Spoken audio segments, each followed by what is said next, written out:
Hello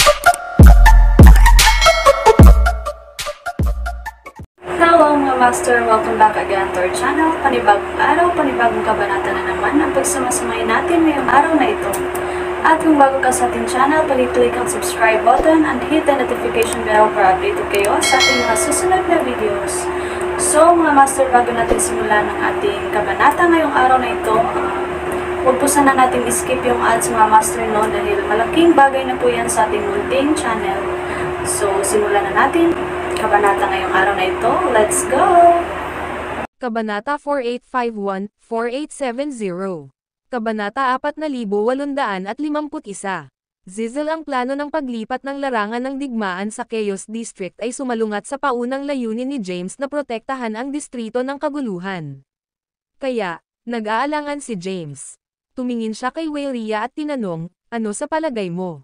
Umiling-iling si Waylea at sumagot, "Hindi ko alam ang tungkol sa mga bagay na ito." Batay sa narinig ko mula sa Zizel, sa palagay ko ay perpekto ang kanyang diskarte. Kung ang ilang mga makapangyarihang sekta ay talagang nakatago sa loob ng Endlos, kung gayon ang kaguluhan ay tiyak na masisira sa lalong madaling panahon. Kailangan namin ng isang powerhouse upang mamuno sa sitwasyon. Panipi. Malamig na sinabi ni Winton, kahit na talagang kailangan natin ng isang tao na mamuno sa sitwasyon, bakit kailangang maging pinuno ng distrito ng kaguluhan? Si Winona, na tahimik, ay biglang sumali sa pag-uusap. Sam-asang-ayon ako. Bakit dapat siya? May kakayahan ka ring mamuno sa sitwasyon, Master. Tiningnan ni Zula si James at sinabing, "Tama si Winton. Mayroon kang malaking potensyal, James. Sa ilang oras, dapat mong may balikat ang responsibilidad na ito." Matapos marinig ang kanilang mga opinyon, nagsimulang mag-isip si James. Nagpatuloy si Winton, na nagsasabing, "Hindi ka maaaring maging bulag sa kanya, James. Kung ang mga extraterrestrial na demonyo ay pinakawalan, maaaring mawala ang mga bagay. Kung hindi natin ito maalis, ito ay maging isang malaking sakuna para sa 10 distrito ng Endlos." Panipi. Tumanggo si James at same time na sumagot, "Naiintindihan ko. Dahil ito ay isang mahalagang bagay, tatalakayin ko ito kay Yardos." Natigilan si Waylea. Pagkaraan ng ilang sandali, sinabi niya, si Yardos din ay mula sa distrito ng Chaos. Huminga siya ng malalim at sinabing, ang distrito ng Chaos ay isang talagang mahiwagang lugar. Paano napakaraming mga powerhouse mula doon? Hindi pa ipinaliwanag ni James at mabilis na naghanap para sa aura ng Yardos. Pumasok na si Yardos sa sinaunang larangan ng digmaan at medyo malayo kay James. Siya ay gumagala sa kalaliman ng madilim na zone at pumasok sa isang sinaunang pagkawasak. "Hayaan mo, Livy," mabilis na nagbigay ng order si James at nawala mula sa lugar. Agad na sumunod sa kanya si Livy. Ang iba ay matiyagang naghintay para sa kanyang pagbabalik. Habang naglalakad si James upang makita si Yardos, si Zizel ay napunta rin upang makipagkita kay Wyatt. Sa sandaling iyon, si Wyatt ay nasa labas ng isang sinaunang pagkawasak na may ilang mga powerhouse ng Mount Capron, sinusubukan na masira ang pormasayon upang makapasok sa pagkawasak. Swoosh! Isang puting ilaw ang bumaba sa harap nila, at isang magandang babae na may pambihirang aura ay lumitaw. Zizel. Masayang-masaya si Wyatt. Mabilis siyang nagbigay ng isang order, na nagsasabing, "Iwanan mo kami." Sige. Ang mga powerhouse mula sa Mount Capron ay nagkalat, naiwan lamang ang Zizel at Wyatt. "Sa wakas ay lumitaw ka na, Zizel." Binigyan ni Teresa si Wyatt ng ilang gabay sa paglilinang sa nakaraan. Siya rin ang nag-save sa kanya nang siya ay nakulong sa universo ng tao. Bago siya pumasok sa si Endlos, nalaman na niya na si Zizel, na nagsilbi sa Patriarch ng Dooms, ay ang clone ni Teresa. Tumanggo si Zizel bilang tugon. Tiningnan niya si Wyatt na bigo at sinabing, "Nabigo mo ako, Wyatt. Binigyan ko na ako ng maraming mga boons at tinuruan ka ng 10 beses na realms na si Sutra, ngunit natalo ka pa rin kay James." Nagdilim ang mukha ni Wyatt.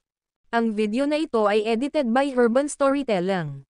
Kabanata 4852. Wyatt ay maliwanag sa pagbanggit ng pangalan ni James. Hindi lamang natutulog si James kasama ang kanyang minamahal na asawa, ngunit 2 beses siyang nawala kay James.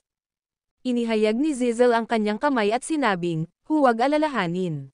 Ang pagkawala sa kanya ay hindi malaki ang isang pakikitungo. Hindi siya makakapunta sa kanyang mataas na kabayo. Tiningnan siya ni Wyatt at tinanong, ano ang ibig mong sabihin? Sumagot si Zizzle, bigyang pansin ko siya mula nang dumating siya sa siyam na distrito ng Endlos. Malakas na siya at hindi na siya kontrolado. Inihayag ko ang ilang mga bagay sa kanya, ngunit masasabi ko na hindi na siya handang magtrabaho sa akin. Dahil hindi na siya kapakipakinabang, kailangan ko siyang alisin. Panipi. Isang ekspresyon ng pag-alit ang sumabog sa mukha ni Zizzle.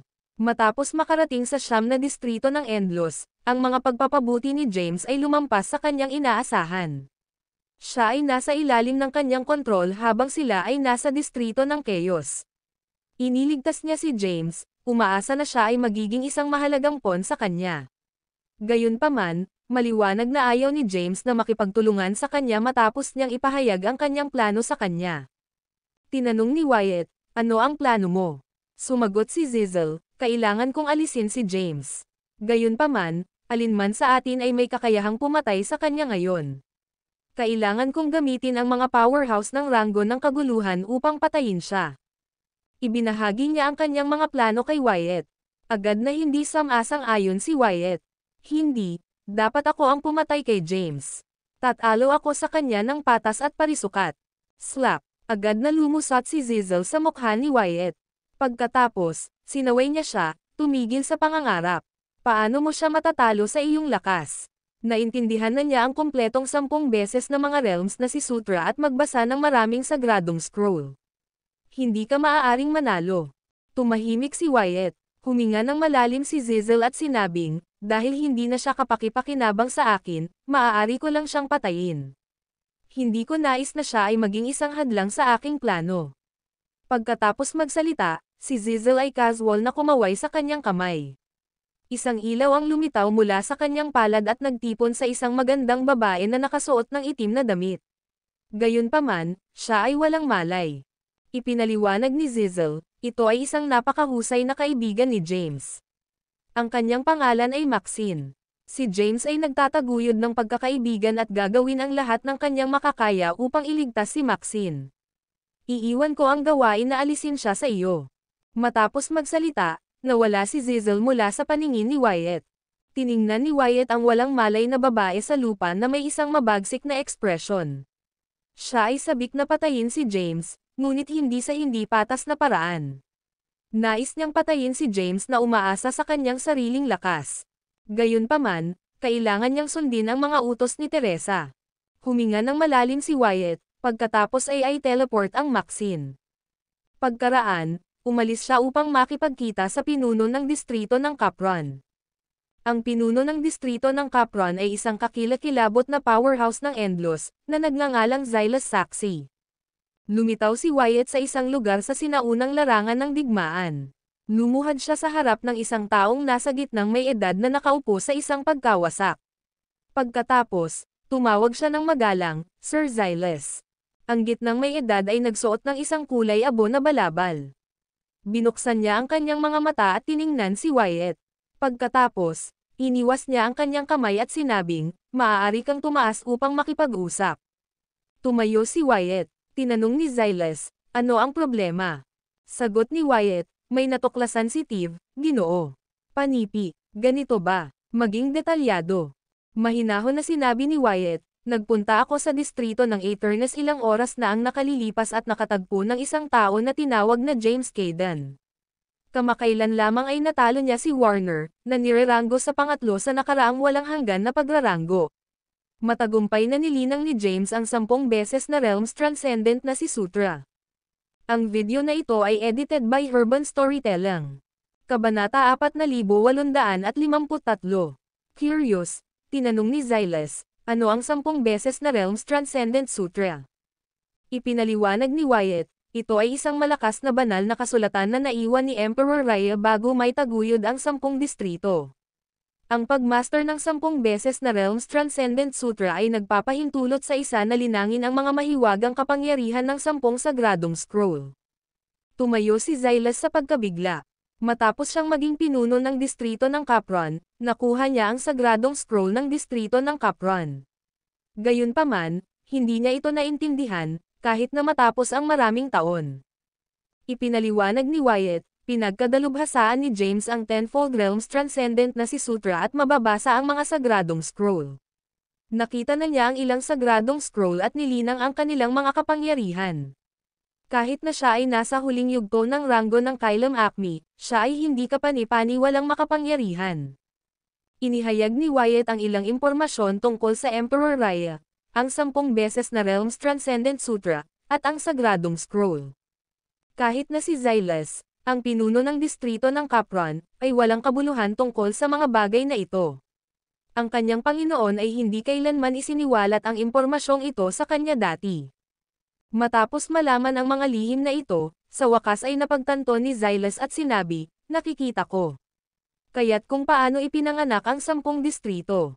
Hindi ko alam ang mga sagradong scroll na naglalaman ng mga makapangyarihang kapangyarihan." Nagpatuloy si Wyatt, na nagsasabing, "Natuklasan ko rin na si James ay hindi mula sa siyam na distrito ng Endless ngunit ang distrito ng kaguluhan. Si Yardos ay isang tao rin mula sa distrito ng Chaos." "Talaga, galing sila sa Chaos District." Nagulat si Xylas. Tanong ni Wyatt, "Ano ang gagawin mo, sir? Sina James at Yardos ay hindi madaling kalaban. Sa lakas ng Mount Capron, hindi namin magagawang mas maraming impormasyon tungkol sa 10 beses na mga realms na si Sutra at ang pamamaraan upang maunawaan ang mga sagradong scroll mula kay James." Tumingin si Xylas kay Wyatt at tinanong, "Dahil ibinahagi mo sa akin ang mga lihim na ito, dapat na mayroon ka ng isang plano, di ba?"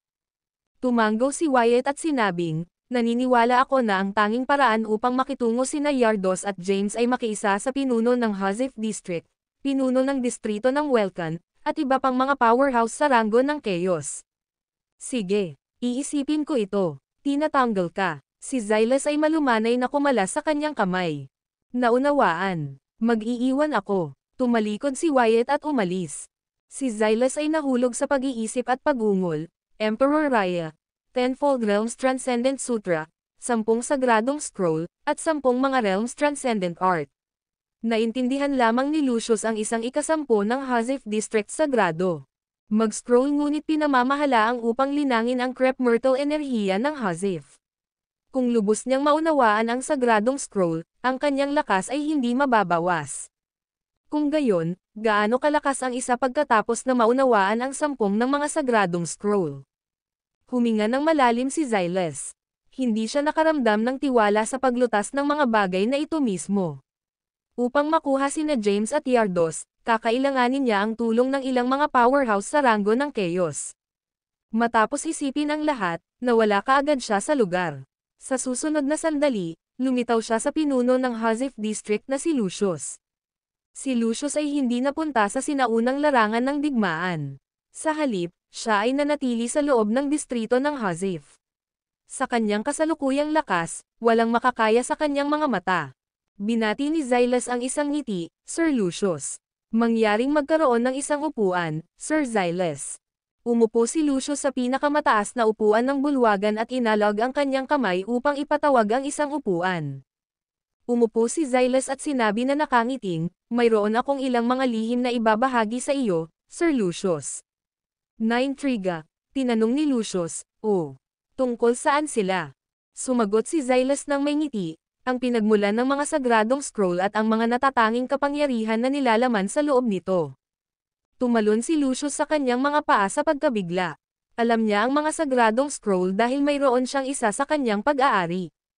Gayunpaman, siya ay walang kabuluhan tungkol sa pinagmulan nito at ang mga natatanging kapangyarihan sa loob nito. Ang kanyang pagkamausisa ay agad na napik. Tinanong niya, "Mangyaring gawin akong maliwanagan."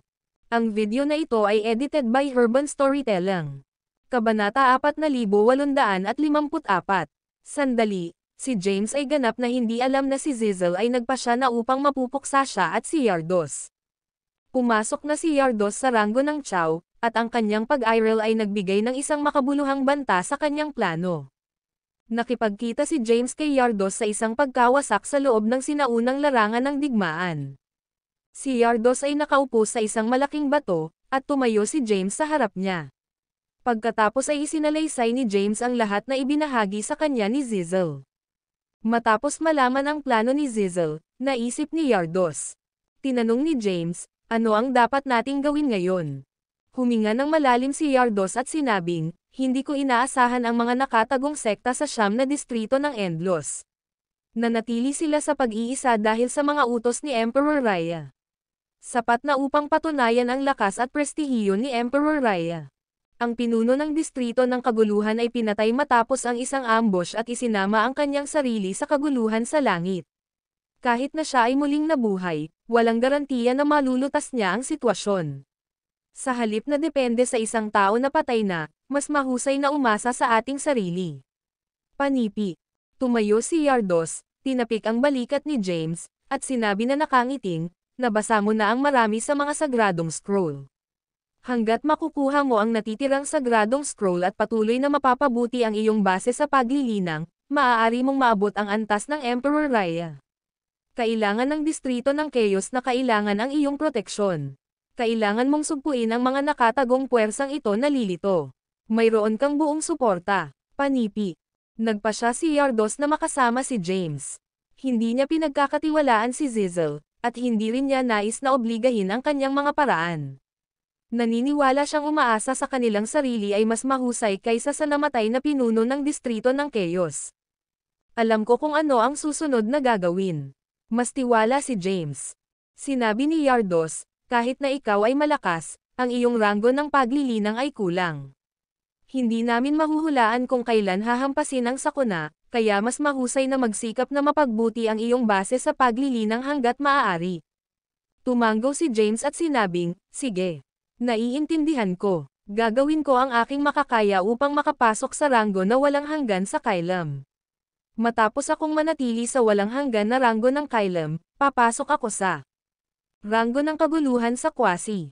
Panipi. Kahit na mababa ang ranggo ng paglilinang ni James, tiwala siya sa pagsugpo sa ilan sa mga powerhouse ng Endless Siyam na distrito dahil sa Livy, na may kamanghamanghang lakas na naaayon sa isang powerhouse sa ranggo ng Chaos. Sa pamamagitan ng paraan, sino ito? Matapos ang maikling pag-uusap, inayos ni Yardos ang kanyang mga mata kay Livy. Tumugon si James, natagpuan ko ang kanyang mga labi ng balangkas. Tumulong si Zeno na maging isang papay. Pagkatapos, binigyan ko siya ng isang kaluluwa at buhay.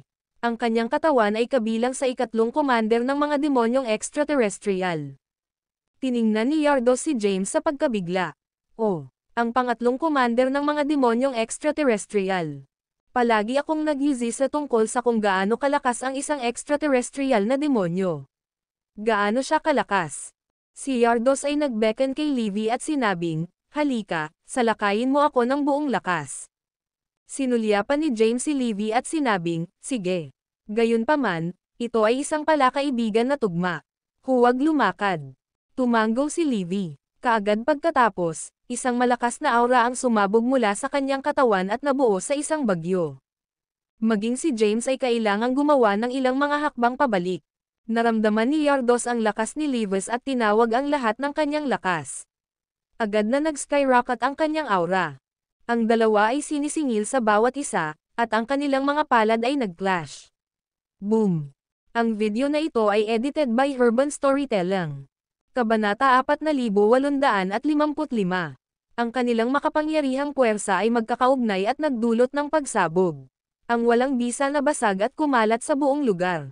Si Yardos ay pumasok sa ika-10 ranggo ng Omniscience Path. Isang maliwanag na puting halo na namumulaklak mula sa kanyang katawan, at naaktibo niya ang kanyang Blithe Omniscience. Nawala siya mula sa lugar at lumitaw sa likuran ni Livy.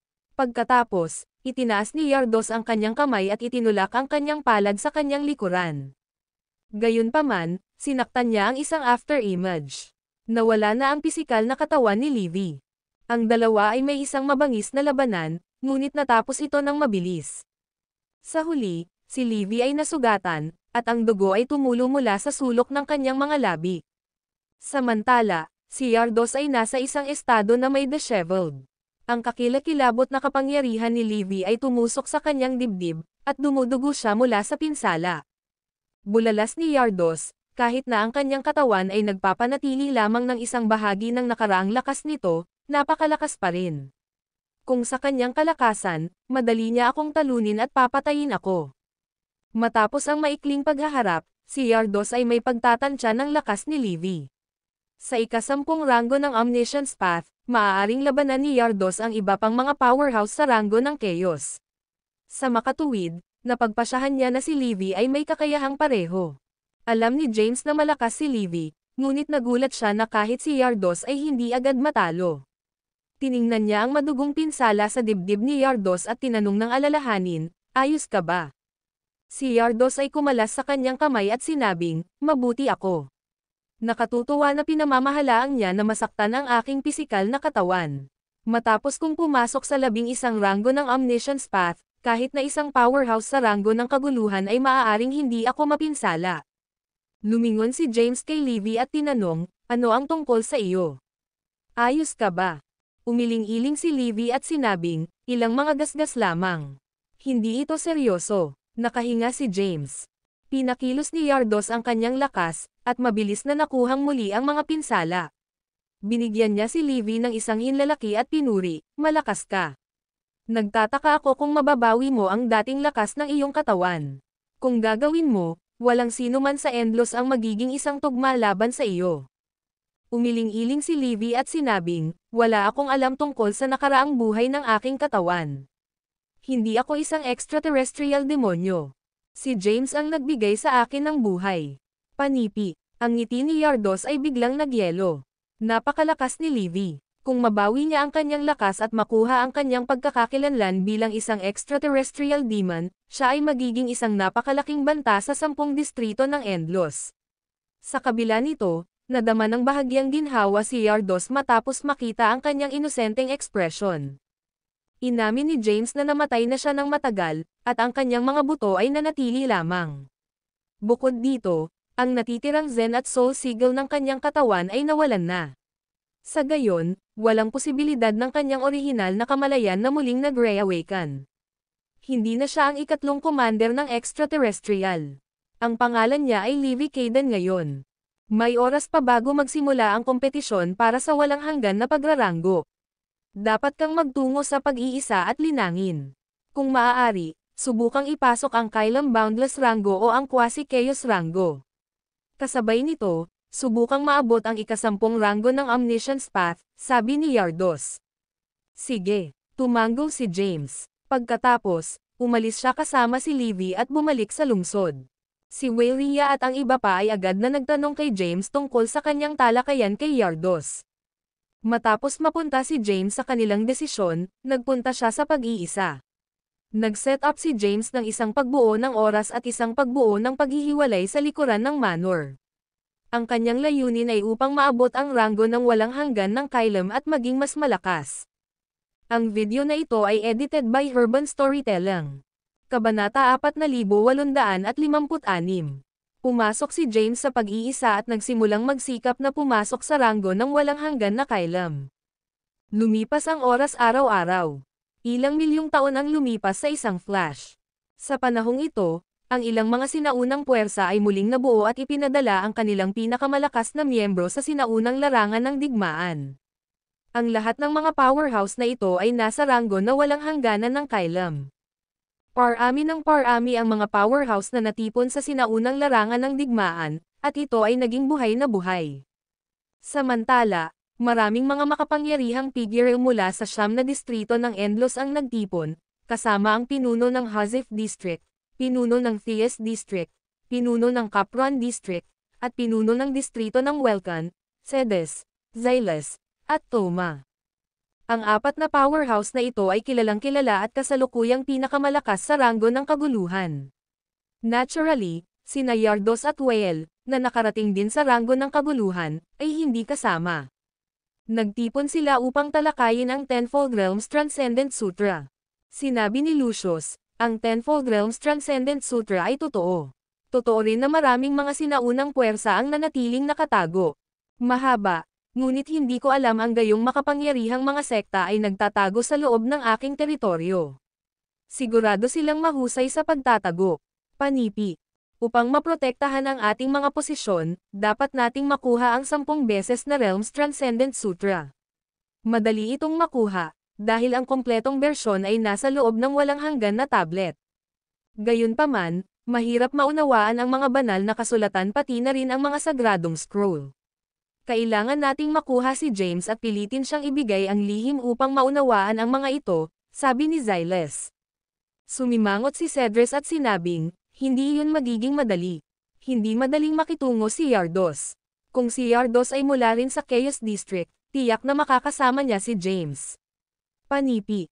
Inisip ni Toma ng ilang sandali at sinabing, kailangan nating gumawa ng isang artikulo tungkol kay James na mula sa kaguluhan ng distrito upang maging sanhi ng gulat ang iba pang mga powerhouse. Pagkatapos, maaari nating pag-isahin ang mga makapangyarihang puwersa ng siyam na distrito upang makuha si James. Matapos nating mabihag siya, wala siyang pagpipilian kundi sabihin sa amin ang lahat. Panipi. Ang pangkat ng mga powerhouse ay tinalakay ang isang plano upang harapin si James at ang mga nakatagong puwersa. Pagkaraan ng 3 panahon, isang nakakatakot na aura ang lumitaw sa pinakamalalim na bahagi ng Endlos. Lumitaw ang Chaos District. Panipi. Nararamdaman ko ang aura ng distrito ng kaguluhan. Sa wakas ito ay muling napakita. Matapos madama ang distrito ng kaguluhan, maraming mga powerhouse sa Endlos ang natuwa. Sa wakas ito ay ang kanilang pagkakataon na pumasok sa distrito ng Chaos at hanapin ang Endless Heart. Gayunpaman, ang mas malakas na mga powerhouse ng siyam na distrito ay napigilan na gumawa ng agarang pagkilos matapos na madama ang distrito ng kaguluhan. Kasalukuyan silang may mas mahalagang agenda. Kung ikukumpara sa puso ng Endlos, ang 10 beses na mga realmang transcendent na si Sutra at ang sagradong scroll ay mas mahalaga. Maraming mga nakatagong puwersa ang lumitaw, at maraming mga powerhouse ang nasa Endlos. Kahit na ang isang tao ay makakakuha ng puso ng Endlos, ang iba pang mga powerhouse ay hindi kailanman papayagan siyang panatilihin ito. Ang 4 na pinuno ng distrito na nabuo ng isang alyansa ay hindi kumilos ng walang tigil. Napakaraming mga powerhouse sa distrito ng kaguluhan, at ang kanilang mga ores ay masyadong makapangyarihan. Ang Chaos Langit na landas ay hindi na may kakayahang pigilan ang kanilang kolektibong aura, at ang selyo na itinatag ng pinuno ng Chaos District ay nasira. Bilang resulta, ipinahayag ang posisyon ng Chaos District. Ang 9 na distrito ng Endlos ay bumalik sa 10 distrito. Nakamit ang layunin ni Zizzle. Ang Tenfold Realms Transcendent Sutra at ang Sagradong Scroll ay matagumpay na nailipat ang pansin ng mga powerhouse na ito. Ang video na ito ay edited by Urban Storytelling. Kabanata 4857. Sandali, si Thea, na nasa espiritual na bundok ng Kalahan sa loob ng kaharian ng Chaos District, ay lumitaw sa harap ng Master ng Dugo ng mga ninuno at sinabi na excited, Ama, maaari akong makaramdam ng isang malawak na rehiyon sa labas ng distrito ng Chasos. Ang 9 na distrito ng Endlos na nabanggit mo dati. Nawala na ba ang selyo sa paligid ng distrito ng kaguluhan? Nasaan na si James ngayon? Panipi. Matapos ang selyo sa paligid ng distrito ng Chaos ay nagkalat, nakalantad ang kanilang lokasyon sa Endlos. Nakita ng Master ng Dugo ng ninuno ang kanyang katawan ng multo at agad na natutunan ang tungkol sa mga kamakailang karanasan ni James. Sinabi niya na nakangiting, huwag kang mag-alala. Mabuti si James. Kasalukuyan siyang naglilinang sa isang sinaunang larangan ng digmaan. Isang sinaunang larangan ng digmaan. Nagulat si Thea. Ang selyo ng Chaos District ay binuksan bago ipadala ang Wyatt, Winton, at Henrik. Kahit na ito ay isang maikling sandali, nakita ng Master ng Dugo ng ninuno ang kanyang katawan ng multo at alam ang tungkol sa kung ano ang mayroon si James. Nakaranas. Ngayon na nasira ang selyo ng distrito ng Chaos, madali niyang nalaman ang tungkol sa mga kamakailang aktibidad ni James. Ibinahagi niya ang lahat kay Thea ng isang ngiti. Ang mga mata ni Thea ay napunit matapos malaman ang mga pakikipagsapalaran ni James, at bahagyang nag-joke siya. Hindi ako makapaniwala na napakarami niya. Sinabi ng Master ng Dugo ng ninuno na nakangiting, ang sinaunang larangan ng digmaan ay dapat na talagang buhay na buhay ngayon. Maraming mga powerhouse sa Kailam Boundless Rango doon. Matapos umalis si James sa distrito ng Chaos, nagtatrabaho ka ng husto at naabot ang rango ng walang hanggan na Kailam. Sa iyong lakas, dapat kang maging kapareho sa mga powerhouse na natipon sa sinaunang larangan ng digmaan. Sige at hanapin mo siya. Panipi. Salamat, Ama, sinabi ni Thea ng lubos at mabilis na umalis. Ang master ng dugo ng ninuno ay nagbulong, nawala ang selyo ng distrito ng kaguluhan, at bumalik kami sa ilalim ng radar. Ang walang bisa ng Endlos ay napakalawak, kahit na hindi ko maramdaman ang mga hangganan nito. Panipi. Ang mga powerhouse sa loob ng distrito ng Chaos ay nasa sabik matapos na madama ang teritoryo sa labas. Marami ang sumugod sa Endlos at tumungo patungo sa iba't ibang mga distrito. Nalaman nila ang tungkol sa Grand Gathering sa siyam na distrito ng Endlos na halos agad at mabilis na sumugod sa sinaunang larangan ng digmaan. Sa loob ng bakuran ng isang manor sa dilapidated na lungsod ng sinaunang larangan ng digmaan, si James ay nasa pag-iisa at sinusubukan na masira ang ranggo na walang hanggan sa kailam. Gayunpaman, mas mahirap ito kaysa sa naisip niya. Hindi mabilang na mga panahon ang lumipas. Ang isang mas mahabang oras ay lumipas sa loob ng pagbuo ng oras, ngunit hindi pa niya maabot ang ranggo ng walang hanggan na ranggo. Patuloy na pinipigilan ni James ang kanyang base sa paglilinang at dahan-daang pinatataas ang kanyang lakas. Bigla, nag-skyrock ang kanyang aura. Sa wakas, tumigil si James sa paglilinang at natagpuan ang kanyang sarili na nababad sa pawis. Matapos ang maraming taon, sa wakas ay pumasok na siya sa ranggo ng walang hanggan na ranggo. Swoosh! Lumitaw ang phantom ng master ng dugo ng ninuno. Zevil. Tumayo si James at binati siya. Sinabi ng phantom ng master ng dugo ng ninuno, si James, ang selyo sa paligid ng distrito ng Chaos ay nawala na. Ang distrito ng kaguluhan ay muling napakita sa Endlos. Si Thea ay papunta sa sinaunang battlefield ngayon. Ang aking katawan ng multo ay hindi na kinakailangan, at ang aking pangunahing katawan ay maghihintay sa iyo sa distrito ng kaguluhan. Ang lahat ng pinakamahusay sa pagkuha ng numero 1 sa walang hanggan na rankinag. Panipi. Pagkatapos magsalita, nawala ang katawan ng phantom ng master ng ninuno. Ito 90. Natigilan si James. Pagkaraan ng ilang sandali, nagbalik siya at nagbulong, nawala ang selyo ng distrito ng Chaos. Kaya't nakikita ang distrito ng kaguluhan. Panipi. Ang kanyang mukha ay naiilawan ng kagalakan. Akala ko aabutin ng mahabang panahon bago ako makabalik sa distrito ng kaguluhan. Hindi ko inaasahan na mangyayari ito. Namimiss kita, Thea. Ang video na ito ay edited by Urban Storytelling. Kabanata 4858. Even Zizzle ay hindi inaasahan na lumitaw ang distrito ng Chaos sa lalong madaling panahon. Tinansya niya ang selyo ng distrito ng Chaos na masira matapos mabuo ang walang hanggan na ranggo. Plano niyang maghintay para sa kompetisyon para magsimula ang ranggo ng kaguluhan, pagkatapos ay kahit papaano ilipat ang battlefield sa Chaos District. Ngayon na ang Chaos District ay lumitaw ng maaga, ang kanyang plano ay nag-ambala. Sa isang partikular na espiritual na bundok sa distrito ng Chaos, mayroong isang lugar na may magagandang tanawin at masaganang enerhiya na espiritual na Empyrean.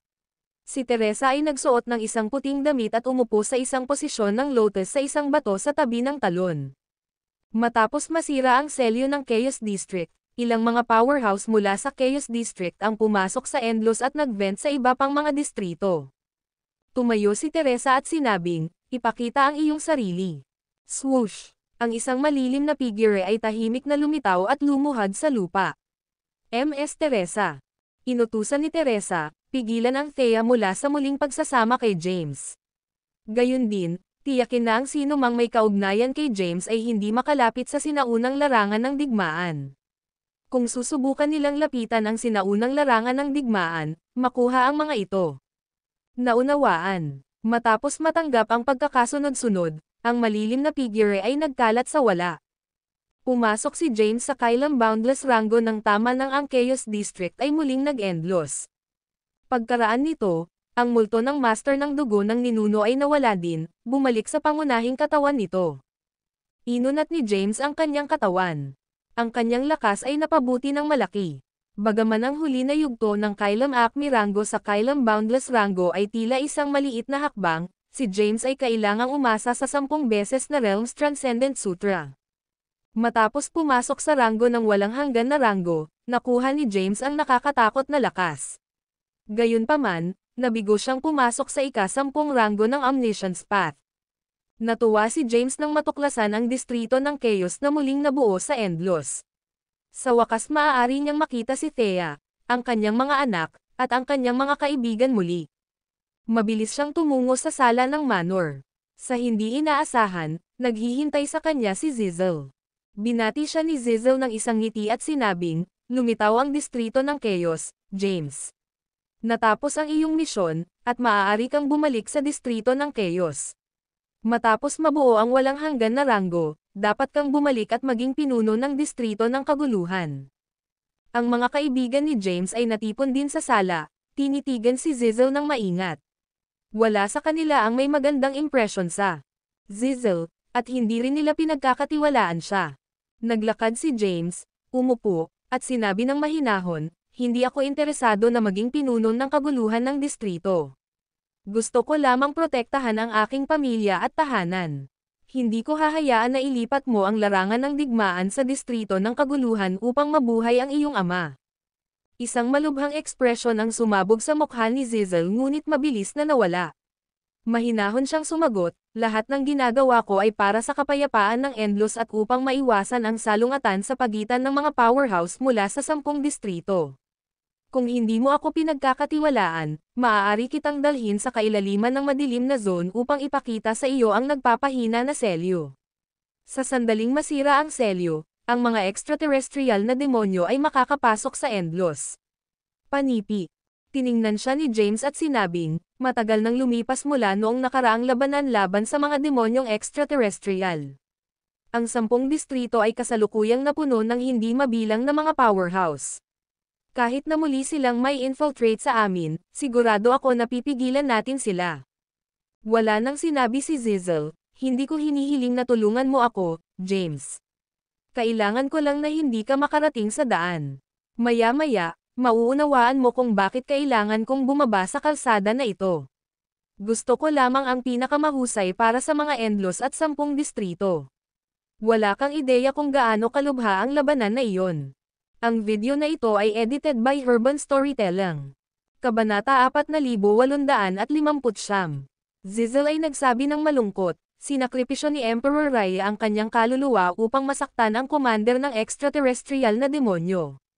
Kahit na sinakripisyo ni Win ang kanyang sarili upang saktan ang isa sa 3 mga pinuno ng demonyo ng extraterrestrial. Bumalik noon, mayroon din kaming hindi mabilang na mga powerhouse. Isa-isa, sumugod sila sa kailaliman ng Endlos upang labanan. Gayunpaman, nawalan sila ng buhay na pinoprotektahan ang mga Endlos mula sa mga demonyong extraterrestrial. Hindi mo ito naranasan, kaya hindi mo maintindihan kung ano ito. Si James ay nanatiling walang malasakit sa kanya. Mula sa kanyang pananaw, nais lamang ni Zizzle na mabuhay muli ang kanyang namatay na ama. Handa siyang tumulong kung ang gastos ng muling pagbuhay sa dating Panginoon ng Endlos ay hindi gaanong mahalaga. Gayunpaman, binalak ni Zizzle na palayain ang selyadong extraterrestrial demon upang mabuhay muli ang kanyang ama. Hindi siya makatayo at manood ng hindi mabilang na mga powerhouse na pinilit sa labanan at mamatay para sa kanyang layunin. Naiintindihan ko, pagdating ng araw, kukunin ko ang aking sandata at protektahan ang aking tahanan. Mangyaring umalis.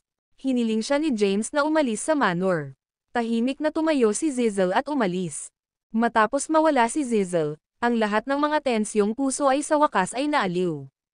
Nagyuzisa si James, Rhea, ikaw ay mula sa 9 na distrito ng Endlos, di ba? Alam mo ba kung ano ang nangyari sa ang 10 distrito ng Endlos noon? Paano namatay ang pinuno ng Chaos District? Panipi. Umiling-iling si Rhea at sinabing, paano ko malalaman? Hindi pa ako ipinanganak. Masasagot kita. Isang tinig ang nagmula sa labas ng pintuan. Pagkatapos, ang isang nasa gitnang lalaki sa isang berdeng balabal ay lumakad papunta sa manor. Agad na tumayo si Rhea at binati, Sir Cedres. Ang nasa gitnang lalaki ay walang iba kundi si Cedres, pinuno ng distrito ng Thies. Tumayo rin si James at tumawag, Sir Cedres. Lumakad si Cedres sa sala, kumaway ang kanyang kamay, at umupo. Pagkatapos, sinabi niya, mayroon akong isang magaspang na pag-unawa sa mga nakaraang kaganapan. Ganun ba? Ang pagyuzisa ni James ay napik. Bumalik si Cedrus sa nakaraan at sinabing, ang pinuno ng distrito ng Chaos, ang dating pangalan ng Panginoon ng Endlos ay si Zayden Dalibor.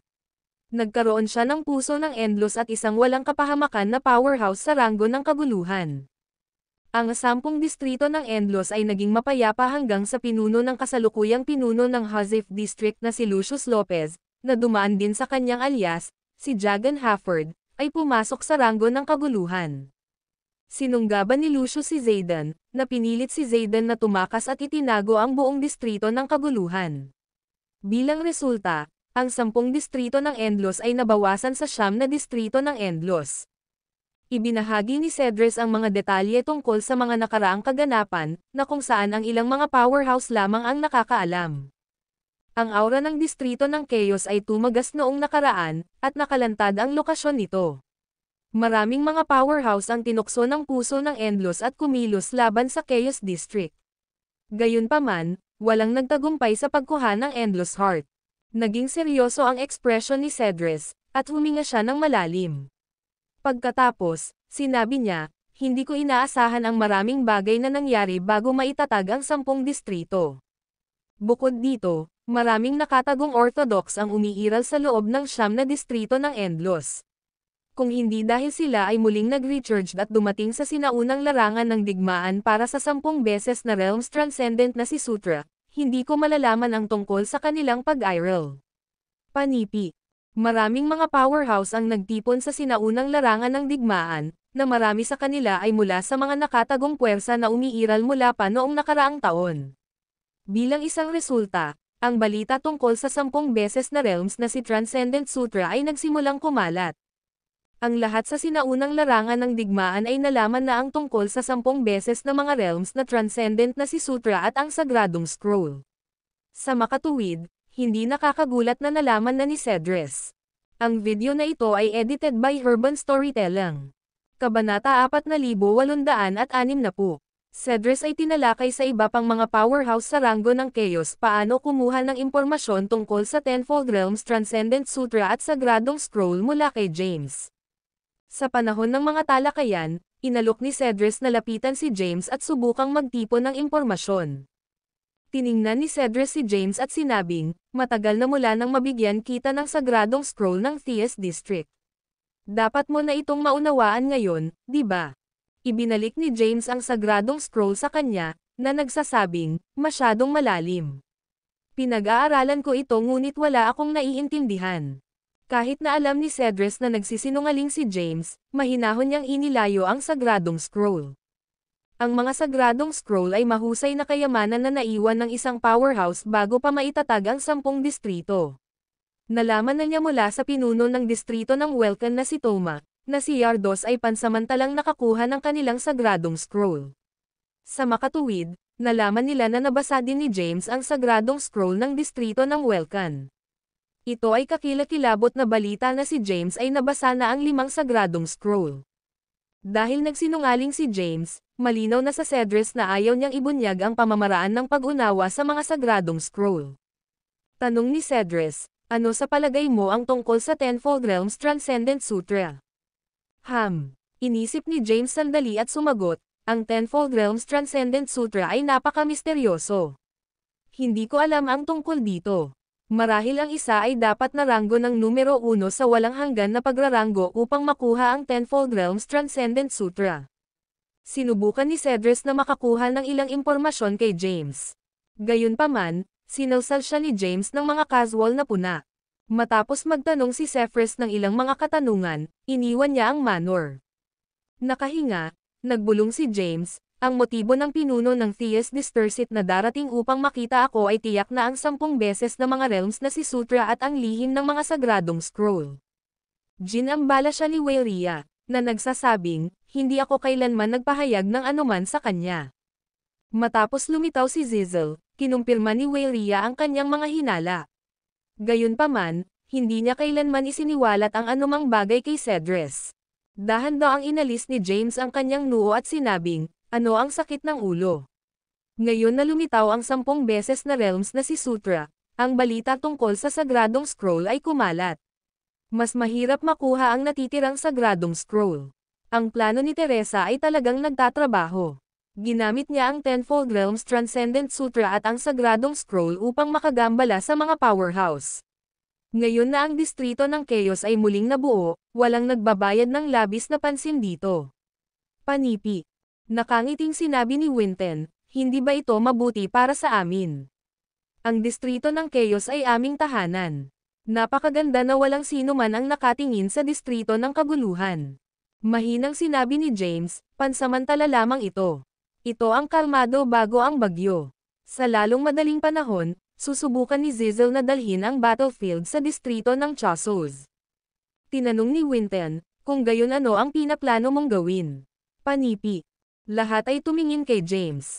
Bagaman si James ay mula sa distrito ng Chaos, walang nag-iisip na magputol ng ugnayan sa kanya. Inisip ito ni James at sinabing, may oras pa bago magsimula ang kompetisyon para sa walang hanggan na pagraranggo. Gusto kong bumalik sa Chaos District. Panipi. Tumanggo si Winton at sinabing, sige. Dapat ay mainam na bumalik sandali.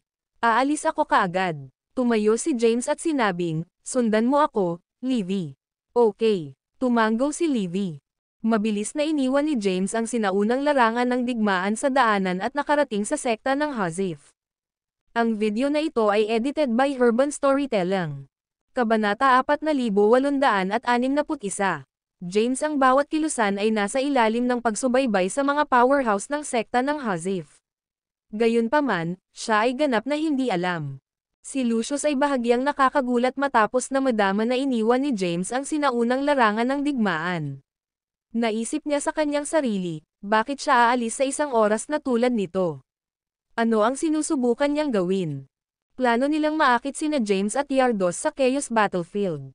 Pagkatapos, papatayin nila si Yardos at makuha si James. Ang kanilang pamamaraan ay mabibigo kung si James ay hindi lumahok sa walang hanggan na kompetisyon sa pagraranggo o pumasok sa Chaos Battlefield. Matapos bumalik si James sa distrito ng Hazif, agad siyang naghanap kay Sachi. Si Sachi ay nagtataglay ng Aeternus Mantra. Ang balita tungkol sa mga sagradong scroll ay kumalat, at hindi mabilang na mga powerhouse mula sa mga nakatagong Orthodox ay lumitaw. Ang mga Orthodox na ito ay gagawa ng anumang bagay upang makuha ang mga sagradong scroll. Kaya, nag-aalala si James na si Sachi ay nasa panganib kung magpapatuloy siya sa paghawak sa mantra ng Aeternus. Natagpuan ni James si Sachi sa isang espiritual na bundok sa loob ng sekta ng Hazif. Tumingin si Sachi kay James na excitedly. James, bakit ka na bumalik? Solemang sinabi ni James, maraming bagay ang nangyari kamakailan. Nakita kita dahil nag-aalala ako. Ang puso ni Sachi ay nadama na nagpainit sa kanyang mga salita. Ngumiti siya at sinabing, ano ang maaaring mangyari sa akin? Ipinaliwanag ni James, ang Tenfold Realms Transcendent na si Sutra ay lumitaw, at nakalantad ang sagradong scrolls. Si Sachi ay madali tungkol dito. Sinabi niya ng may ngiti, kahit na ang kayamanan ng Aeternus ay isang kayamanan, hindi ko maintindihan ito. Hindi ito magagamit sa akin. Kung ang sitwasyon ay tumawag dito, ibibigay ko lang ito sa kanila. Nagulat si James sa kanyang tugon. Sinabi niya na nakangiting, medyo nakaka-relax ka tungkol dito. Handa ka bang ibigay ang isang mahusay na kayamanan sa iba ng madali?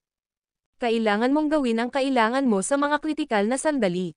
Nakaramdam ako ng labis na pag-aliw sa iyong mga salita. Ako ay isang tao mula sa distrito ng Chaos. Ngayon na ang distrito ng kaguluhan ay muling nabuo, babalik ako sandali, sabi ni James. Bagaman hindi napunta si Sachi sa sinaunang larangan ng digmaan, alam na niya ang tungkol sa Chaos District, ang Tenfold Realms Transcendent Sutra, at ang mga sagradong libro. Gayunpaman, hindi niya alam ang tunay na pagkakakilanlan ni James at nagulat na malaman ang katotohanan. Why ikaw ay mula sa distrito ng kaguluhan? Tumanggo si James at sinabing, oo. Wala akong oras upang mag-aksaya. Pag-usapan natin kapag bumalik ako. Panipi. Pagkatapos umalis ng ilang mga salita, umalis si James kasama si Livy. Ang layunin niya sa pagbabalik sa distrito ng Chaos ay para sa Infinity Steles. Alam niya na ang Infinity Steles ay maaaring mabuo sa walang hanggan na pagoda. Nalaman niya mula kay Zeno na sa pinakamataas na palapag ng pagoda ay ang puso ng Endlos, na ang mga makapangyarihang magsasaka ay nais na makuha upang maging Panginoon ng Endlos. Hindi siya sigurado kung alam na ni Teresa ang tungkol dito. Gayunpaman, mayroon siyang isang malakas na pakiramdam na si Teresa ay hindi alam ang kinaroroonan ng puso ng Endlos. Kung hindi man, makuha na niya ito ng matagal at maging ang Panginoon ng Endlos, pinuno ng 10 distrito. Alam ni James na si Thea ay papunta na sa sinaunang larangan ng digmaan. Ang kanyang bilis ng paglalakbay ay mas mabilis kaysa sa kanya. Kaya, maaari siyang bumalik sa Endlos bago pa dumating si Thea sa sinaunang larangan ng digmaan. Gayunpaman, ang subordinate ni Teresa ay inutusan na makagambala kay Thea at sino mang dumating upang hanapin si James. Iniwan ni James ang sekta ng Hazif at nagtungo sa isang kalapit na lungsod. Pagkatapos, gumamit siya ng isang pagbuo ng teleportation upang iwanan ang distrito ng Hazif. Ang distrito ng Hazif ay ang pangunahing rehiyon ng Endlos, na ginawa nitong pinakamalayo mula sa Chaos District. Sa makatuwid, nais ni James na maglakbay sa isang mas malapit na distrito. Matapos niyang madama ang lokasyon ng Chaos District, tumungo siya sa distrito ng Aeternus, na pinakamalapit sa kaguluhan. Distrito. Pagkaraan, dumating siya sa isang universo sa labas ng distrito ng Aeternus at isinaaktibo ang Blight Omniscience. Pagkatapos, naglakbay siya sa Endlos patungo sa distrito ng Chaos. Ang video na ito ay edited by Urban Storytelling. Kabanata 4862. Ang Endlos ay malawak at walang hanggan. Mayroong isang kabuuang 10 distrito sa loob nito. Ang bawat distrito ay may makalangit na landas na namamahala sa iba't ibang mga landas ng kanilang universo. Mabilis na sumulong si James sa pamamagitan ng Endlos kasama ang Blight Omniscience. Makalipas ang ilang oras, sa wakas ay lumapit siya sa distrito ng Chaos. Nawala siya mula sa Endlos na walang bisa at pumasok sa panlabas na rehiyon ng Chaos District. Matapos madama ang pamilyar na kaguluhan sa langit, nasisiyahan si James. Masarap ang pakiramdam na makauwi. Si James ay nasa mabuting kalagayan. Malawak ang distrito ng Chaos, ngunit dumating si James sa universo ng tao na halos agad na may kasamang Blight Omniscience. Ang universo ng tao ay ang pagsasanib ng 12 ng mga universidad at ang dating kaharian ng Primordial. Iniwan ni James ang Infinity Set Else sa universo ng tao, na umaasa na ang isa pang fated na tao ay maaaring makuha ito. Naramdaman niya ang aura ng Infinity Stellace at natagpuan na walang nakakuha sa kanila. Sa halip, bumalik sila sa mga lungsod ng Infinity. Ang walang hanggan na kalsada ay isang mahiwagang lugar. Ang walang hanggan na kalsada ay binuksan minsan sa nakaraan, at ang lahat sa universo ng tao ay pinahihintulutan na ipasok ito. Sa buong kasaysayan ng ika-12 universo, ang hindi mabilang na mga magsasaka sa ranggo ng Grand Emperor ay nakipagsapalaran sa lugar bago at inukit ang kanilang mga pangalan sa mga Infinity Stellace. Gayunpaman, walang matagumpay na nakakuha ng Infinity Stellace. Lumitaw si James sa walang hanggan na kalsada at dumating sa labas ng isa sa lungsod ng Infinity. Ang ilang mga tao mula sa universo ng tao ay nagtipon sa loob ng lungsod ng Infinity. Sa gitna ng lungsod ay ang unang Infinity Steel. Halika! Inunat ni James ang kanyang kamay. Agad na lumipad ang Infinity Steel patungo kay James at lumubog ang laki. Lumipat ang Infinity Steel. Panipi, ano ang nangyari? Bakit ito lumipat? Saan ito napunta? Panipi, lahat ng nasa Infinity City ay nalito. Bago nila malaman kung ano ang nangyari, binuksan na ni James ang isang daanan sa ikalawang Infinity City. Lumakad siya sa daanan at nakarating sa ikalawang lungsod. Ang pangalawang lungsod ay isang kompletong kopya ng una. Ang pagkakaiba lamang ay walang sino man na naruroon. Ang mga pumasok sa unang lungsod ng Infinity ay hindi maaaring maglakbay sa oras. Kaya, hindi sila makapasok sa pangalawang Infinity City. Mabilis na nakolekta ni James ang pangalawang Infinity Steel. Pagkatapos, naglakbay siya pabalik sa oras sa susunod na lungsod. Di nagtagal, nakolekta niya ang 108 ng Infinity Stellace. Pamilyar na siya sa mga banal na kasulatan sa Infinity Stellace at isinama ang mga ito sa walang hanggan na pagoda ng walang labis na pagsisikap. Tiningnan ni James ang walang hanggan na pagoda, na kumilos bilang isang nagtatanggol na sandata para sa kanya sa nakaraan. Pumasok siya sa walang hanggan na pagoda at naskan ang kanyang paligid. Ang puwang sa loob ng pagoda ay medyo maliit, sumasaklaw lamang sa 1,000 square meters. Ang kabuuang lugar ay mananatiling hindi nagbabago kahit na si James ay nag-urong o pinalawak ang pagoda. Ang video na ito ay edited by Urban Storytelling. Kabanata 4,863. Kaya kailangan kong maabot ang pinakamataas na sahig. Nalaman ni James mula kay Zeno na ang puso ng Endlos ay nakatago sa pinakamataas na sahig ng walang hanggan na pagoda. Hinanap niya ang kanyang paligid ngunit hindi makahanap ng isang paraan upang umakyat sa susunod na palapag. Tumalon siya sa hangin, sinuri ang itim na kisame, at malumanay na itinulak ito. Gayunpaman, walang tugon. Ito ay kakaiba, sumimangot si James. Nagsimula siyang mag-brainstorm ng mga paraan upang umakyat sa pagoda. Matapos ang iba't ibang mga pagtatangka, natigil pa rin siya sa unang palapag. Lumakad si James sa labas ng walang hanggan na pagoda at sinuri ang gusali. Natuklasan niya ang walang hanggan na pagoda na tila may 9 na sahig. Hindi ito nagkakaroon ng kahulugan. Ang kanyang mga browser ay mahigpit na kumalas. Mula sa labas ng pagoda, mayroon itong 9 na sahig. Gayunpaman, maaari lamang pumasok si James sa unang palapag. Hindi siya makahanap ng isang paraan upang ma-access ang ikalawang palapag. Ang puso ng Endlos ay dapat na maitago sa pinakamataas na sahig. Sa makatuwid, dapat niyang maabot ang ika-9 na palapag upang makuha ang puso ng Endlos.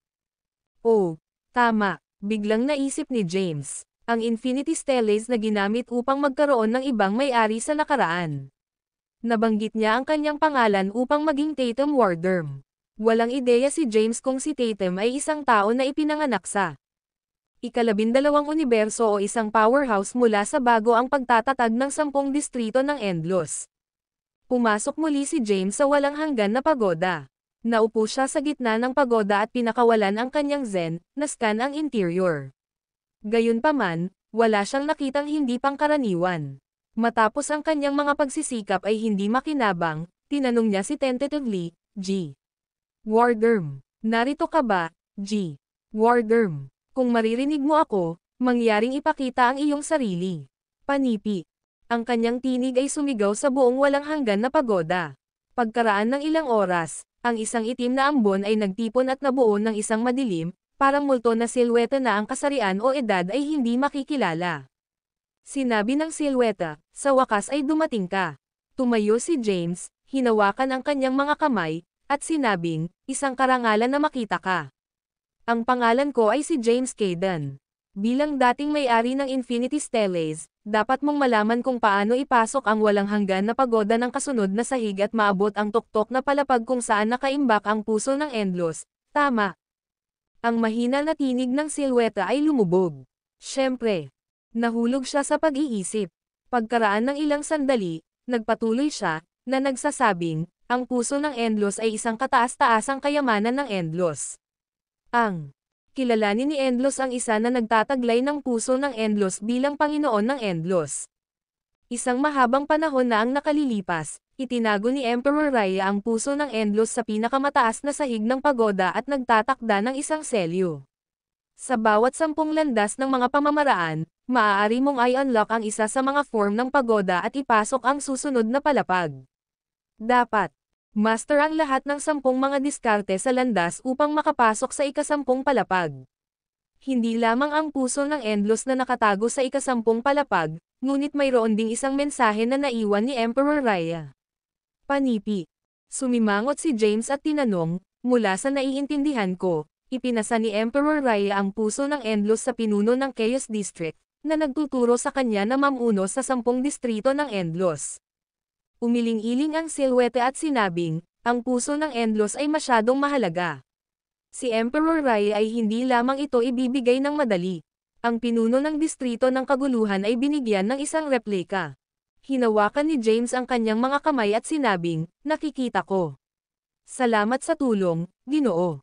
Napabuntong hininga ang silweta at sinabi, nawala si Emperor Raya. Karamihan sa kanyang mga confidant ay nagsakripisyo sa kanilang sarili o nagtamo ng malubhang pinsala.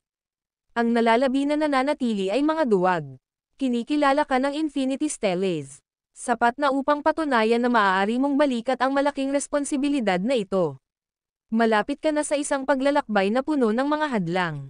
Panipi. Ang video na ito ay edited by Urban Storytelling. Kabanata 4864. James ay alam na ang powerhouse na nakaligtas mula sa mga sinaunang panahon ay mga duwag. Ano ba talaga ang mga extraterrestrial na demonyo? Tanong ni James. Ang silhwete ay time na sumagot, ang mga ito ay mula sa labas ng Endlos. Wala akong oras, kaya dapat kong gawin itong mabilis. Ang mga Infinity Steles ay mahusay na kayamanan. Matapos pigilan ni Emperor Raya ang mga extraterrestrial na mga demonyo, binago niya ang walang hanggan na pagoda, na binibigyan ito ng 10 mga form. Ang mas maraming mga form na iyong i-unlock, mas malakas ang pagoda.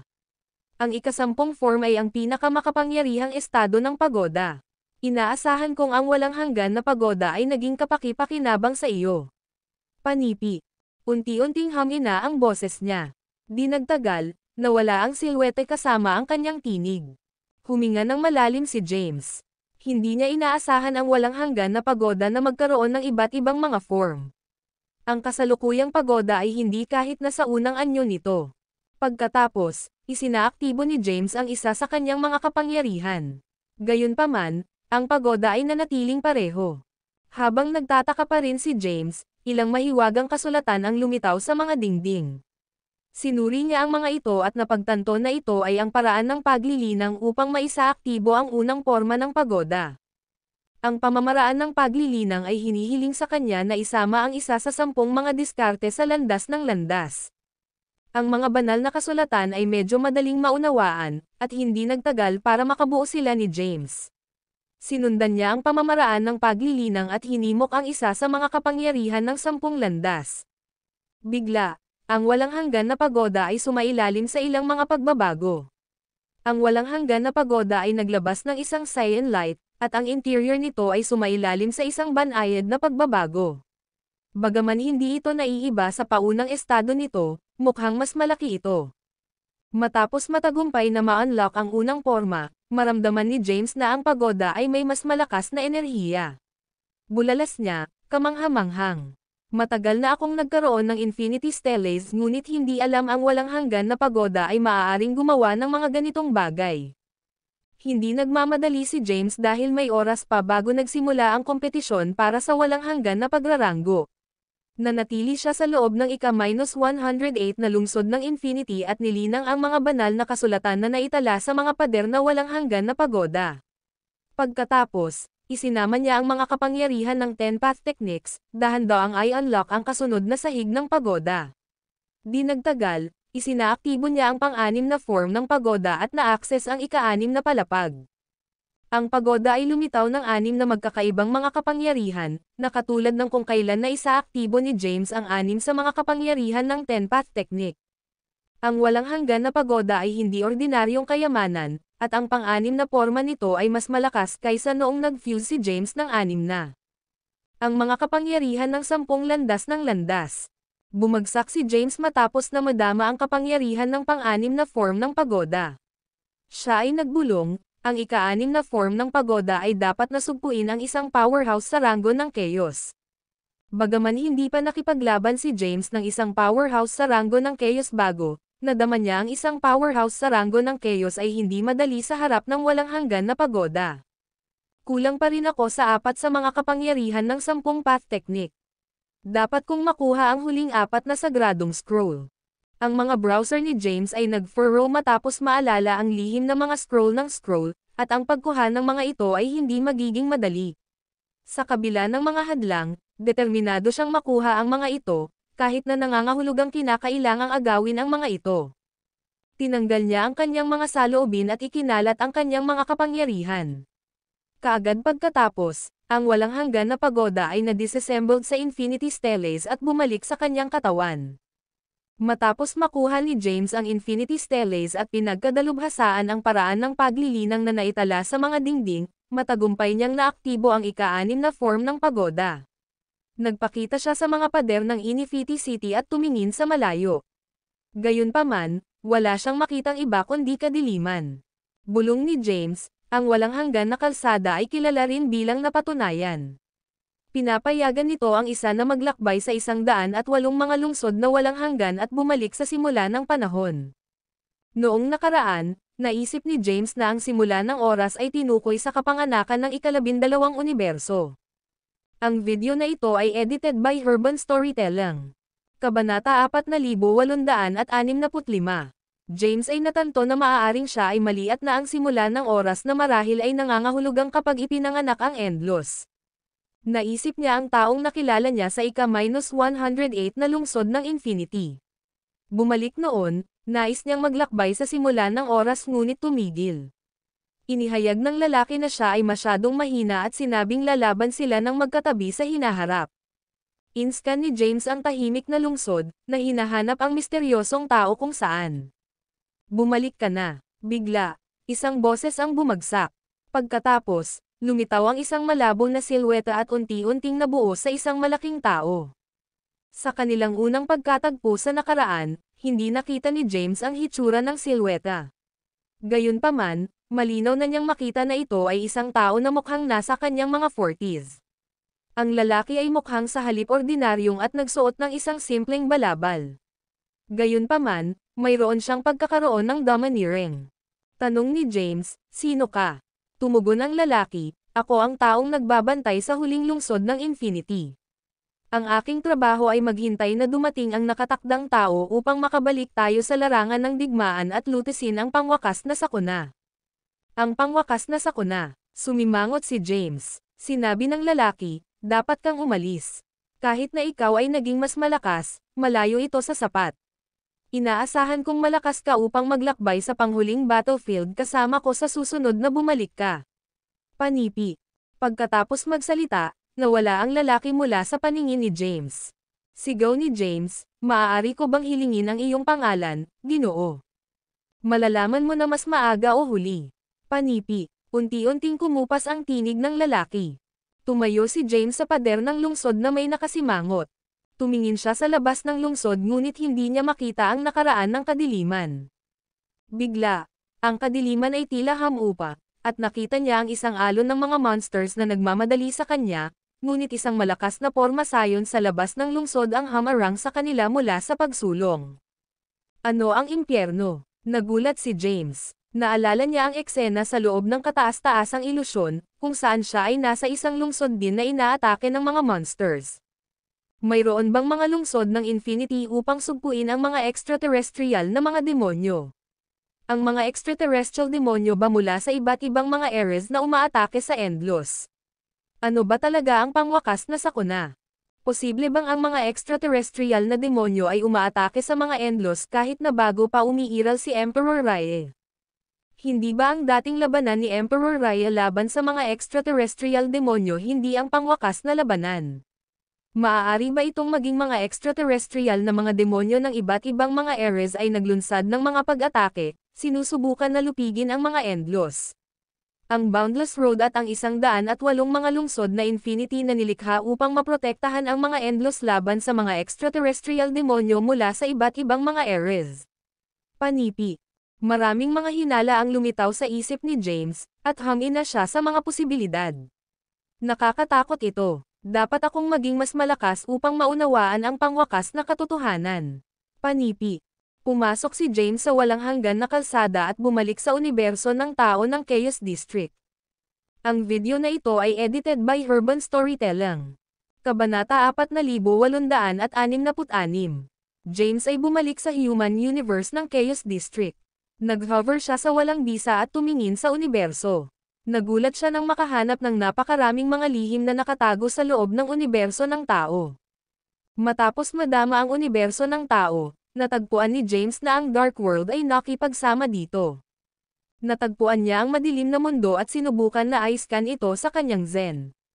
Gayunpaman, ang lugar ay napakalaki, at ang kanyang Zen ay hindi maaaring tumagos sa bawat sulok nito.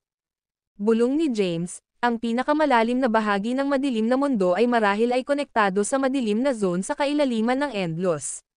Naramdaman ko ang isang lampara ng langis bago, na tinapos ni Zeno ay isang gabay na ilaw upang maiwasan ang mawala sa kadiliman. Sinubukan niyang maghanap para sa gabay na ilaw. Gayunpaman, wala siyang nakitang mga bakas ng isang gabay na ilaw sa loob ng saklaw na maabot ng kanyang zen. Nag-hover si James sa itaas ng universo ng tao at naisip ang lahat ng naranasan ng universo ng tao noong nakaraan. Sinubukan din niyang alalahanin ang lahat ng kanyang naranasan, nais na makahanap ng anumang impormasyon na hindi niya napansin. Ang universo ng tao ay misteryoso at gaganapin ang maraming mga lihim. Sa makatuwid, nagtaka si James kung nakatagpo siya ng isang mahusay na bon bago ngunit nabigo na makilala ito. Bumalik siya sa nakaraan. Bigla, naalala niya ang kanyang oras sa Planet Galileo. Nagpunta siya sa Galileo upang maghanap para sa mga ninuno na God-rank elixirs. Pagkatapos nito, pumasok na siya sa mundo ng pagdurusa at nanatili doon sa 30,000 taon. Nakatagpo din siya ng isang tao na dumadaan sa kanyang ninuno na pagdurusa. Ang misteryosong tao na iyon ay nagbigay sa kanya ng maraming patnubay. Hindi sana nakaligtas si James sa kanyang pagdurusa sa Diyos nang walang tulong ng tao na iyon. Bago umalis si James, hiniling ng taong iyon na bumalik si James sa mundo ng pagdurusa sa hinaharap upang hanapin siya.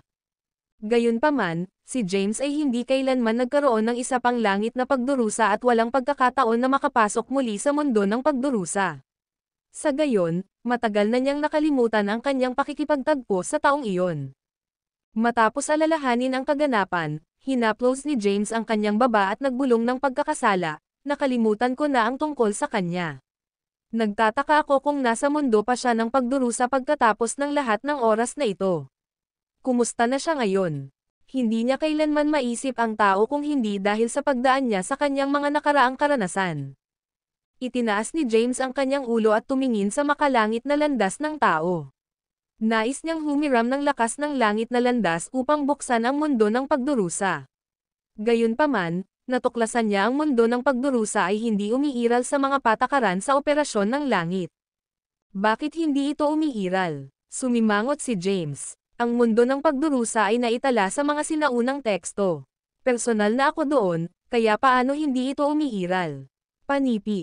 Sinubukan ni James ang kaguluhan sa langit na landas at kalaunan ay natagpuan ang pagkakaroon ng pagdurusa sa mundo. Inilabas niya ang kanyang enerhiya sa kaguluhan sa langit na landas upang maisaaktibo ang mundo ng pagdurusa. Pumasok siya sa mundo ng pagdurusa at agad na napapaligiran ng mga pagdurusa ng kidlat. Ang lakas ng lightning tribulations ay katumbas ng ranggo ng paglilinang ni James. Gayunpaman, ang kidlat ay hindi nakakaapekto sa kanya. Bagaman ang mga pagdurusa ng kidlat ay tumama kay James, hindi siya nasaktan. Bigla, hindi mabilang na mga embodimentong langit ang lumitaw sa paligid niya. Break! Inunat ni James ang kanyang kamay, at isang malakas na puwersa ang lumitaw mula sa kanyang mga daliri. Ang mga embodimentong landas ng langit ay agad na nawawala. Sinuri niya ang mundo ng pagdurusa, sinusubukan na hanapin ang taong tumulong sa kanya sa nakaraan. Gayunpaman, walang tao sa paligid. Sumimangot si James at nagbulong, hindi ko siya mahahanap. Namatay ba siya mula sa mga paghihirap? Iyon ay malamang na nangyari. Imposible para sa kanya na mabuhay sa mundo ng pagdurusa ng matagal. Panipi. Huminga siya ng malalim, nakakaramdam ng pagkakasala na baka siya ang dahilan na namatay ang tao. Lamang nang umalis na siya, bigla siyang nakaramdam ng isa pang lugar sa labas ng mundo ng pagdurusa. Ang video na ito ay edited by Urban Storytelling. Kabanata 4867. Ha! Nagulat si James. Inihagis niya ang Blythe Omniscience at umalis sa Tribulation World. Sa sumunod na sandali, nagpakita siya sa isang kakaibang intersection ng dilim at liwanag. Mula sa malayo, nakita ni James ang isang napakalaking lungsod sa kalangitan na mukhang hindi kapani-pani walang marilag. Gayunpaman, ang tribulation clouds na naglalaman ng malakas na puwersa ay lumipad sa itaas ng lungsod.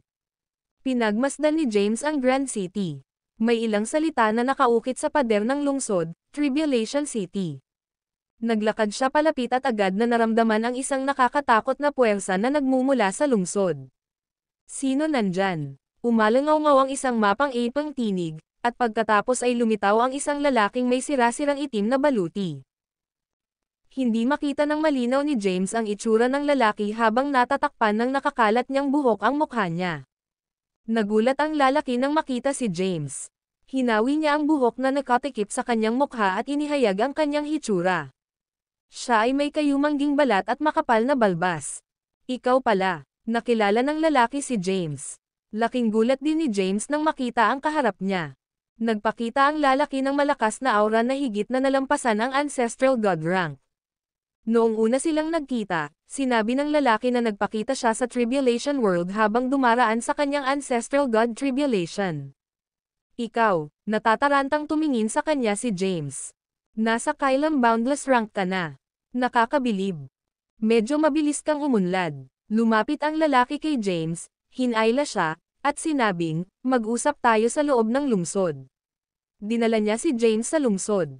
Kahit na ang lungsod ay napakalaking, walang iisang kaluluwa sa paligid bukod sa kanila. Naramdaman ni James na ang lungsod ay isang pormasayon.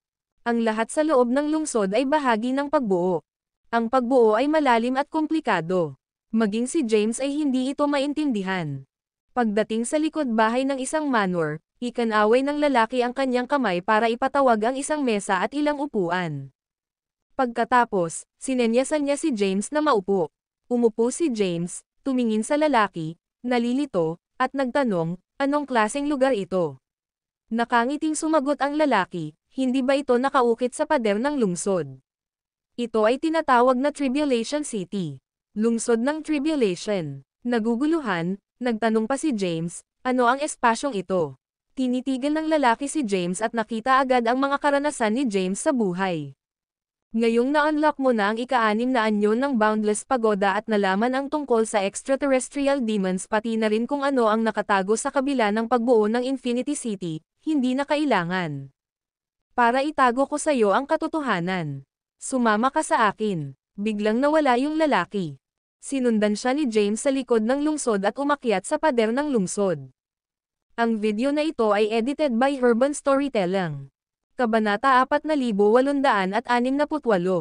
Tumayo si James sa pader ng Tribulation City at tumingin sa malayo ngunit kadiliman lang ang nakikita. Ang nasa katanghaliang gulang na lalaki na may punit-punit na baluti ay ikanaway ang kanyang kamay, at ang itim na ambon ay kumalat. Sa unahan nila ay isang bahagyang napinsalang rehiyon ng bundok, at hindi mabilang na mga labi ng kalansay ang nakakalat sa buong lugar. Kabilang sa mga labi ng kalansay ay mga tao, ngunit karamihan ay pag-aari ng mga halimaw. Nakikita ni James ang isang grupo ng mga hindi kilalang halimaw na nagsasama-sama sa pinakamalalim na bahagi ng sinaunang larangan ng digmaan at kahit na malabo niyang marinig ang mga dagandong ng halimaw. Tama ako. Huminga ng malalim si James. Dumating siya sa lungsod na may mga haka-haka, at napatunayang tama siya nang nakita. Si James ay same time na nagtanong, ano ang mga pinagmulan ng mga halimaw na ito? Sumagot ang nasa katanghaliang gulang na lalaki, sila ay mula sa kabila ng Endlos. Ang mga halimaw na ito ay patuloy na ginagawa, at ang pagpupuna sa kanila ay imposible. Kailangang tanggalin ang utak na gumagawa sa kanila. Sa pinakamalalim na bahagi ng Tribulation World ay Tribulation City, na umiiral upang isara ang daanang ito at harangan ang mga halimaw na ito. Tinanong ni James, nasa nakaraan na ba ang huling larangan ng digmaan? Hindi nagpaliwanag ang nasa katanghaliang gulang na lalaki.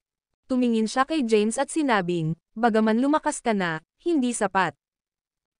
Dapat kang bumalik muna at tumuon sa paglilinang habang ito ay mapayapa pa. Malapit ka nang sumali sa larangan ng digmaan. Kung gayon, maaari ko bang tanungin ang iyong pangalan? Hindi ko maalala ang pangalan ko. Gayunpaman, ako ay tinatawag na emperador ng kapigatian ng mga mortal. Maaari mo akong tawagan ng ganoon. Inulit ni James ang pangalan sa kanyang isipan.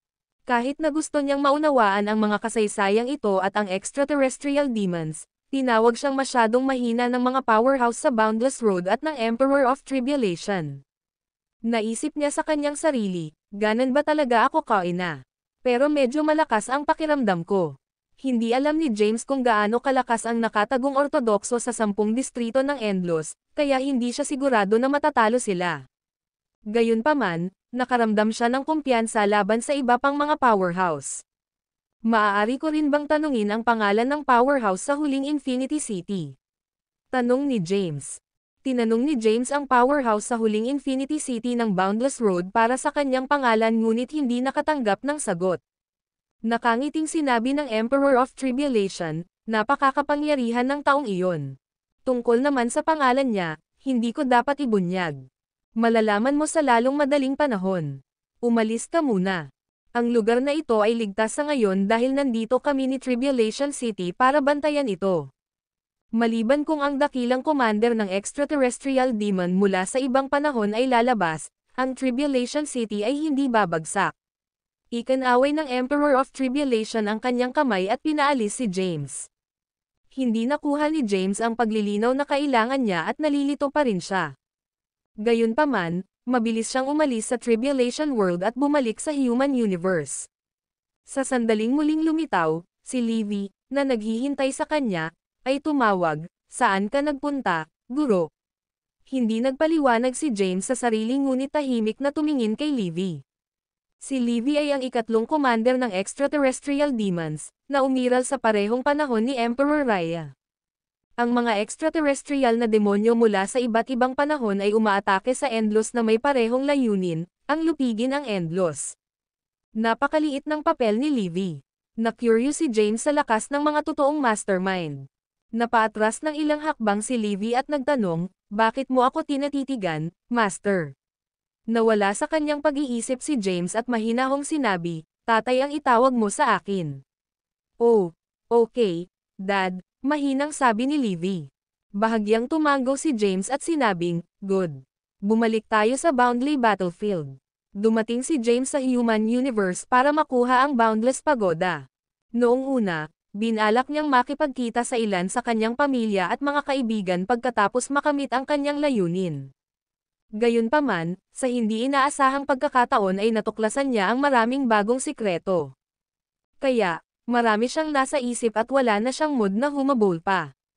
Bagamat ang mga Endlos ay nasa kapayapaan, hindi ito magtatagal.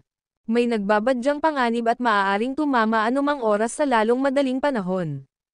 Ang video na ito ay edited by Urban Storytelling. Kabanata 4869. Alam ni James na kailangang gamitin ang anumang oras na natitira sa kanya upang linangin.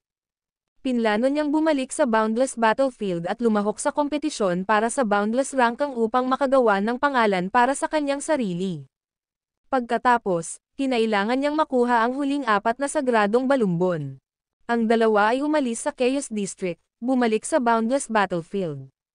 Sa nakalipas na ilang taon, ang Boundless Battlefield ay napakasigla. Si Havgan, na unang niranggo sa nakaraang Boundless Rankang, ay natalo ng isang powerhouse mula sa isang sinaunang Orthodox.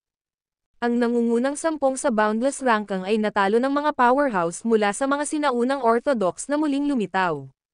Sino ang mag-aakala na ang mga sinaunang Orthodox na ito ay may napakalakas na mga magsasaka? Kahit na sa parehong ranggo ng paglilinang, ang kanilang lakas ay higit na nakahihigit. Tinalakay ng lahat ng nasa Boundless Battlefield ang mga powerhouse ng mga sinaunang Orthodox. Boom! Isang malakas na puwersa ang tumama sa isang sira-sirang lungsod at agad itong giniba. Isang lalaki ang nahulog mula sa langit at bumagsak sa lupa. Nahihirapan siyang umahan mula sa mga guho. Ang lalaki ay walang iba kundi si Winton. Si Winton ay nasa kailang Boundless rank at kasing lakas ng mga nagranggo sa top 3 sa nakaraang Boundless rankang. Gayunpaman, siya ay dinaig ng isang kalaban at hindi na makalaban. Siya ay napuno ng dugo at mukhang nasa kakilakilabot na kalagayan.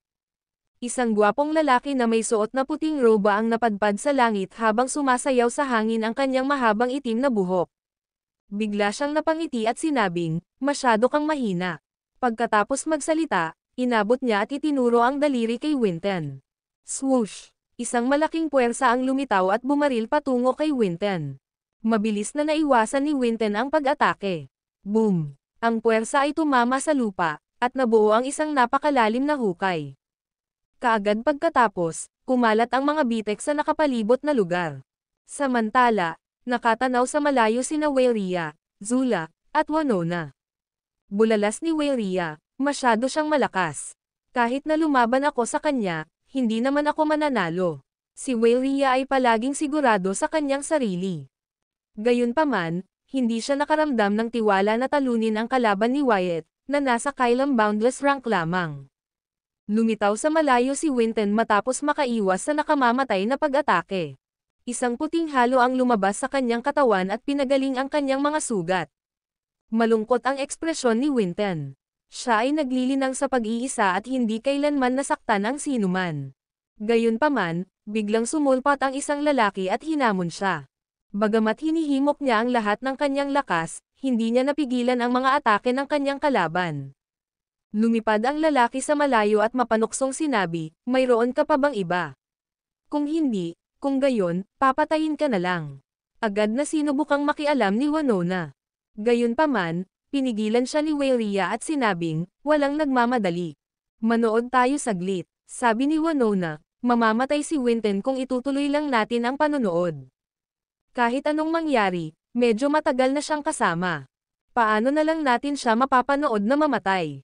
Pinahina siya ni Waylea, na sinabing, "Kahit na makialam ka, hindi ka makakapareha sa kanya. Si Winton ay isang napaka-misteryosong tao at may iba pang kakayahan sa kanyang manggas." Nang makipagkaibigan siya kay James, pinigilan niyang gamitin ang kanyang ultimate skill. Curious akong makita kung ano ang tinatago niyang trump card. Ang video na ito ay edited by Urban Storytelling. Kabanata 4870. Nagkataon na nakita ni Waylea si Winton na naglilinang ng isang beses at napansin niyang naglabas siya ng isang uri ng supernatural na kapangyarihan na makabuluhang nagpaganda ng kanyang aura. Sa makatuwid, alam ni Waylea na may ibang paraan si Winton. "Panalo ka. Ayokong lumaban," sumuko si Winton at sinabing, "Hindi ako powerhouse, at wala rin ako sa boundless rankang. Ang pagpatay sa akin ay hindi magbibigay sa iyo ng labis na kasiyahan. Dapat mong labanan ang mga nasa boundless rankang o iba pang powerhouses mula sa ibang mga orthodox. Ano ang silbi ng pakikipaglaban sa isang tulad ko? Napakabait mo kaya bibigyan kita ng chance. Kung lumuhad ka sa lupa at humingi ng awa, ililigtas ko ang iyong buhay." Nakangiti ang lalaki. Agad na nagdilim ang mukha ni Winton.